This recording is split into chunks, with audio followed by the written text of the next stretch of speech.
현대소설 7강 날개 혹은 수갑 수업해 보도록 하겠습니다. 윤은길의 소설은 기출이 많이 됐죠.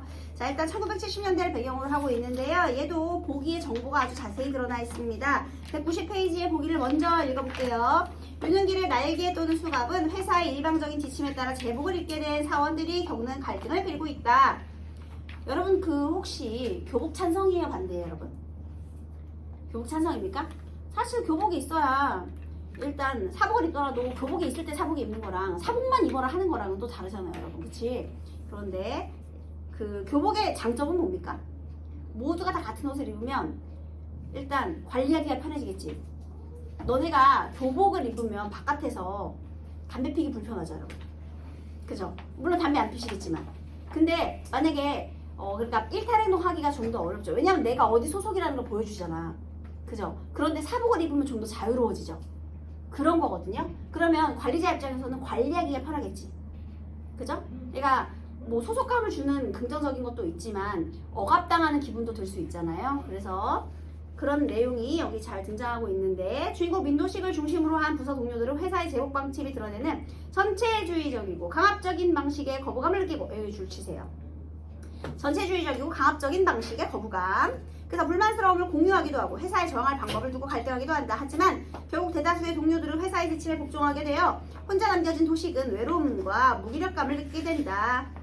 그러면 나중에는 다 찬성하고 도식만 남는데요. 소설 속에서 사무직과 생산직 공원 사이의 갈등이 그려진 대목. 결국 제복으로 통일된 사원들이 모인 창립기념식의 일사불란함을 나타낸 대목은 사무직 직원들이 자신의 안녕을 위해 적극적으로 회사 권력에 저항하지 못하는 모습을 단적으로 드러내고 있다 라고 했습니다. 자, 이제 본문을 한번 읽어보도록 할게요. 자네더러 독림산업 사원 전체의 의사를 대변해달라고는 안 했어. 얘들아, 지금 독림산업이라는 회사가 배경이 되고 있는데요. 사실 이 회사를 비판하는 게 아니라 우리 사회를 비판하고 있는 거 아니겠습니까? 그러니까요, 우의적으로 어떤 회사 상황에 빗대어서 뭔가를 비판하고 싶구만, 이렇게 할 수 있겠습니다. 자, 여기 제목부터가 우리 지금 날개 혹은 수갑인데요. 여기서 날개와 그리고 수갑, 지금 여기에서요, 최소한 우리 과의 의사만이라도 전달했어야 되는 게 아닌가. 통과가 되고 안 되고는 문제가 아니야. 책임을 맡았으면 적어도 그 책임을 이행하려는 자세만이라도 보여주는 게 도리라고 생각해. 제복 재정을 둘러싸고요, 지금 서로 갈등이 있는 거예요. 그죠? 그러면요, 수갑은 결국 제복을 상징하고요, 날개는 결국 사복을 상징하는 것인데요. 선생님, 날개가 왜 사복이에요? 너네 옛날에 옷이 날개다 이런 말 들어본 적 있죠? 왜 옷이 날개라는 표현을 쓰느냐? 어떤 옷을 입었느냐에 따라 그 사람의 인상이 달라질 수 있잖아요. 그러니까 이거는 자유로운 개성 표현, 자유와 개성이라는 의미를 가지는 것이고요. 그 다음에 제복은 억압적이고 강압적인 소재를 상징하는 것이 되겠습니다. 네, 지금 여기에서요, 사원들끼리 갈등을 해요. 처음에는요, 우리 사원 측 그리고 사측, 제복을 둘러싸고 제복 재정을 둘러싸고 갈등이 있었어요. 그런데 여기 회사 측이에요. 회사에서요, 준비위원회를 열었어요.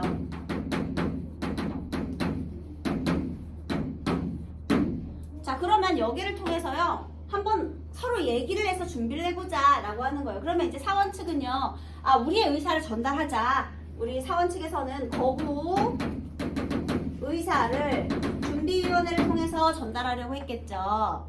그런데 여기에 장상태라는 사람을 통해서 우리의 그 얘기를 좀 전달을 해라 라고 했거든요. 그런데 한마디도 못하고 돌아온 거예요. 그래서 지금 그 사람을 비난하는 겁니다.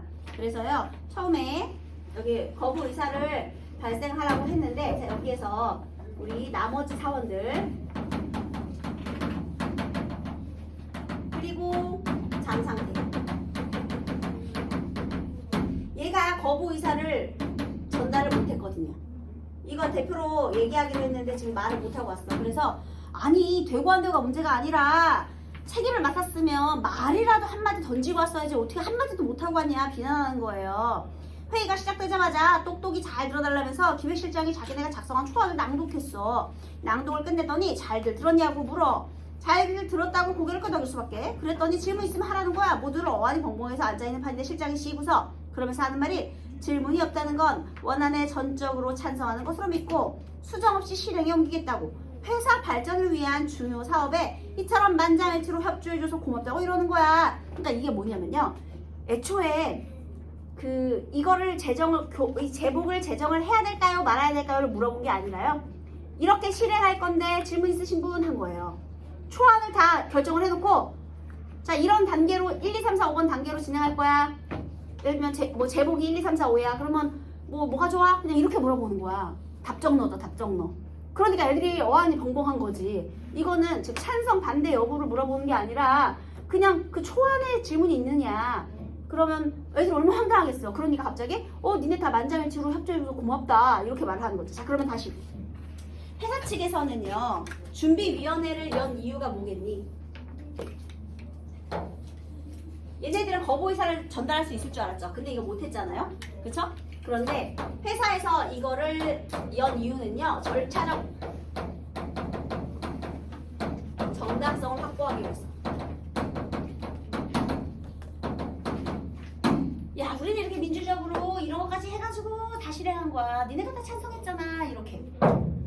그래서 얘네들은 애초에 사원의 말을 들어줄 생각이 없었다라는 거죠. 그래서요 용가리 통뼈라도 손가락 하나 까딱 못할 상황이었다니까. 얘들아 용가리 통뼈라도 이거 비유적 표현이죠 여러분.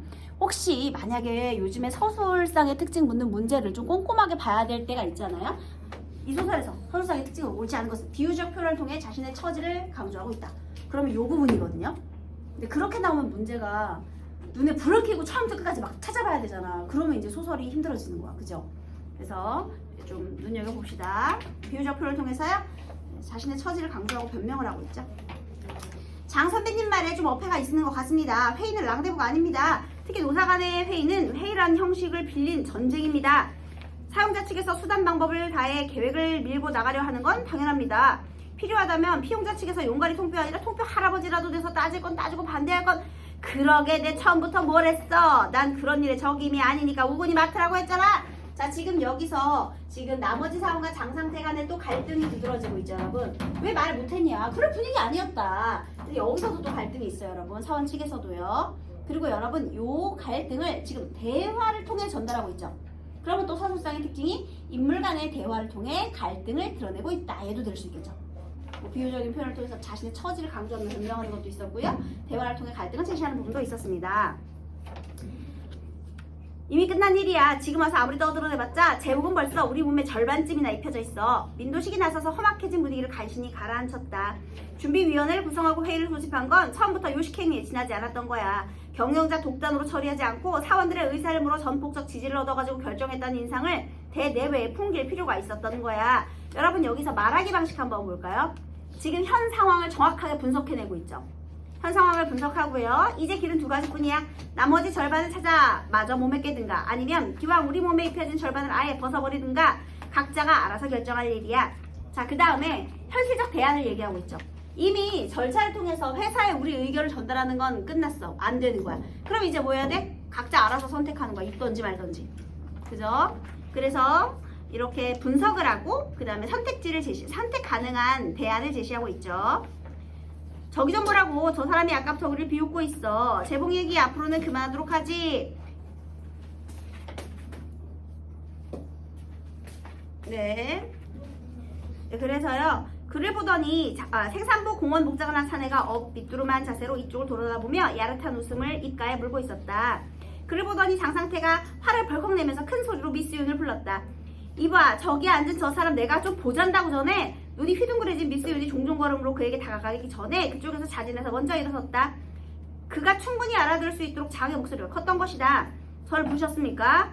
여전히 웃음기를 입에 문 얼굴이 장을 정면으로 상대했다. 당신 뭐야? 뭔데 어제부터 남의 얘기를 엿듣고 비웃기? 비웃음으로 보셨다면 용서하십시오. 엿듣고 싶은 생각은 없었습니다. 가만히 앉아있어도 들릴 정도로 선생님들 말소리가 컸습니다. 말씀 내용이 독림산업에 계신 분들 같아 저도 모르게 관심이 컸나 봅니다. 오라. 그러고 보니 당신도 동맹가족의 일원이 분명하군. 부서가 어디야? 생산부제 1공장입니다. 거기서 자벽부로 근무하고 있습니다. 얘들아, 자벽부 세모하세요. 자, 여러분 있잖아요. 얘네들은 지금 전부 다 사무직이에요.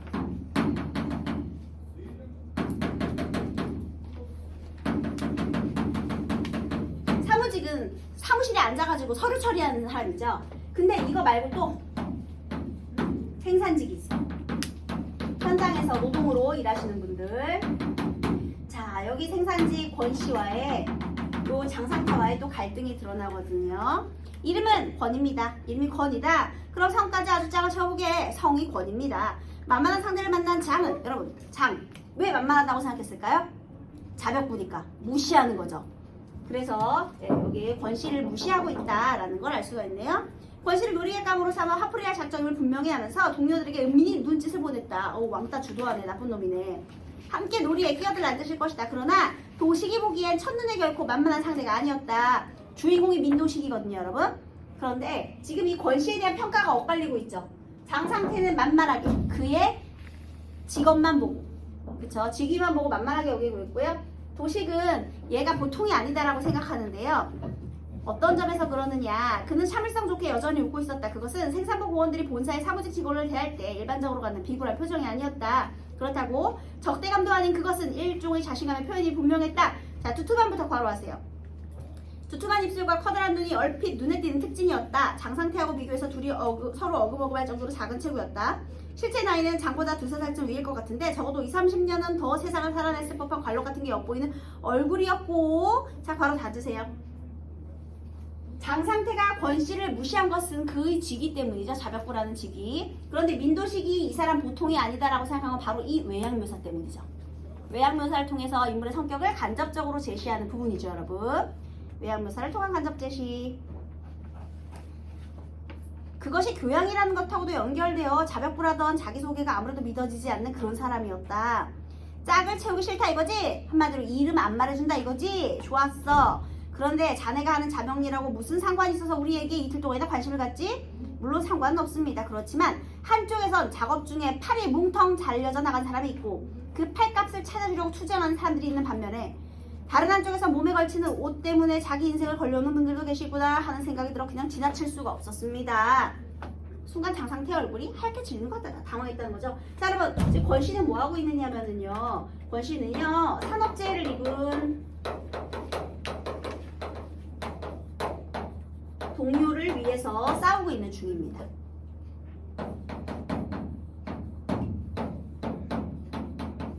근데 지금 얘네들은 뭐 때문에 싸우고 있어요? 몸에 걸치는 의복 때문에. 그러니까 얘가 보기에 우리는 생존을 걸고 싸우는데 쟤네들 뭐야? 이런 생각이 들 수 있겠죠. 그래서 여기 사원 측과 사측의 갈등도 있고요. 그 다음에 나머지 사원과 장상태의 갈등도 있고요. 또 권씨와 이 장상태, 그 다음에 생산직 사무직 간의 갈등도 있고 굉장히 복잡하죠, 여러분. 그래서 그렇게 되어 있습니다. 그 다음 회사 창립 기념일 행사를 앞두고 모든 직원들의 제복을 맞추기 위한 절차가 진행되지만 민도식과 우기환 둘은 이를 거부하기로 의기투합한다. 자, 이 나머지 사원 결국에는요,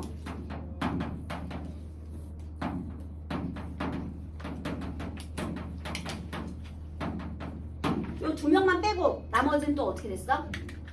결국에는 요 2명만 뺀 요 나머지는 전부 사측 제복을 입기로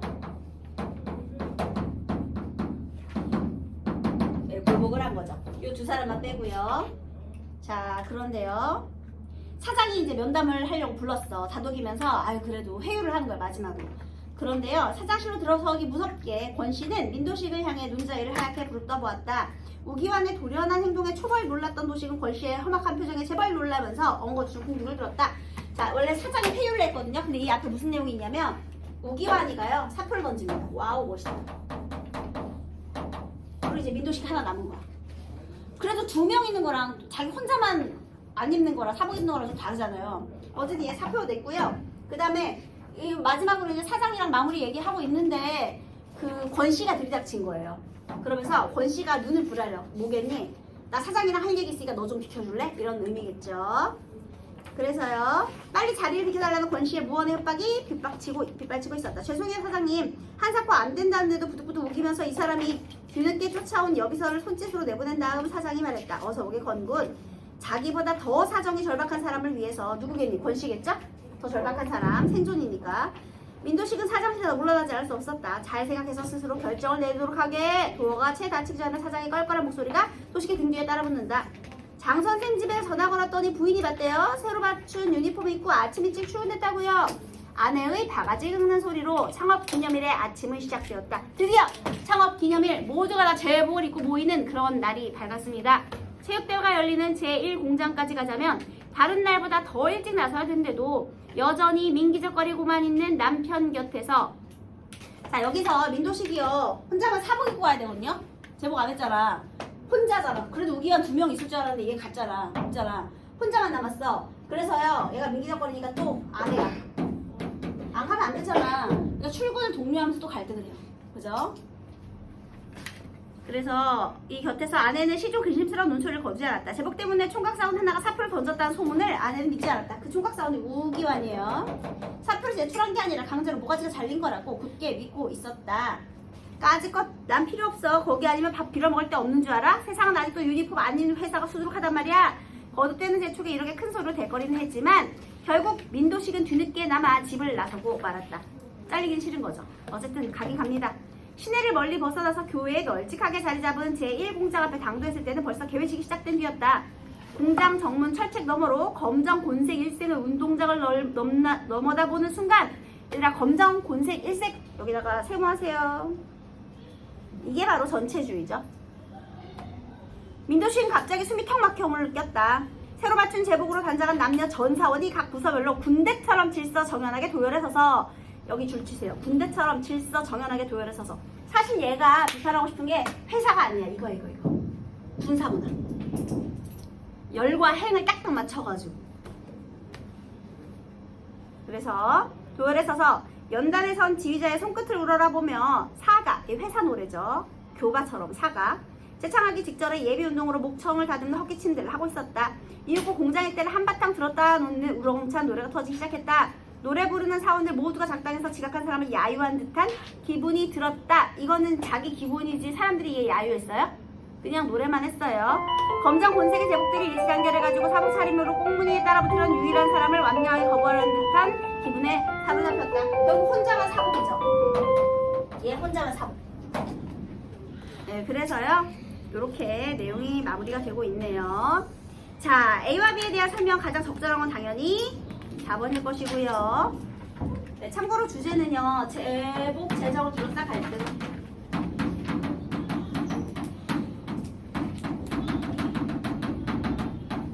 이고요. 그 다음에 2번도 구절의 의미 틀린 것은 당연히 3번. 갈등 해결의 실마리 암시 틀렸죠. 그 다음에 권시에 대한 설명은 4번이고요. 그 다음에 4번에서요. 여러분 3번 왜 틀렸죠? 사원들을 보며 모두가 작당해서 지각한 사람을 야유하는 듯한 기분을 느낀 민도식은 전체주의 문화에 불만이 생겨 회사의 반발심을 품기 시작하는군. 회사의 반발심을 품기 시작한 게 이때부터예요? 아니잖아. 선택지가 꽤 어렵죠, 여러분. 그죠? 품기 시작한 건 전부터. 그래서 이걸 입지 않았죠, 제복을요.